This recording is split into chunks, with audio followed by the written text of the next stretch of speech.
So the two shapes in Swargatz's tweet were z equals 4 minus x squared minus y squared.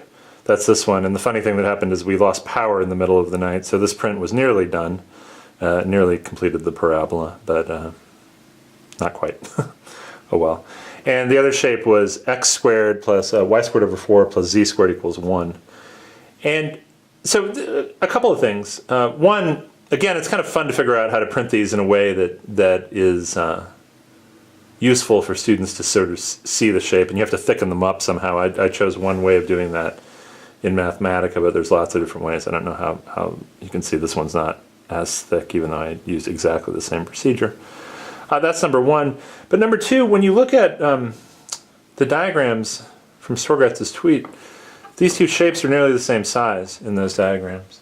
And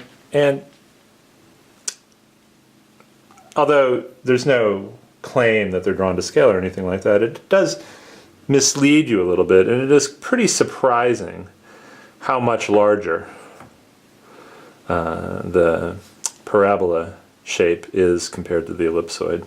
So I think that's useful for students to see that even the diagrams, when you sketch them, can mislead you a little bit. And maybe it's not that big of a deal, but I think when you hold these shapes in your hand, and I only printed half the ellipsoid, obviously, just to make the comparison with this parabola shape.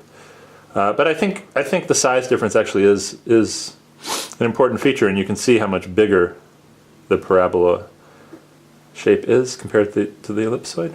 And okay, so I got one more example that will come into play in advanced algebra class.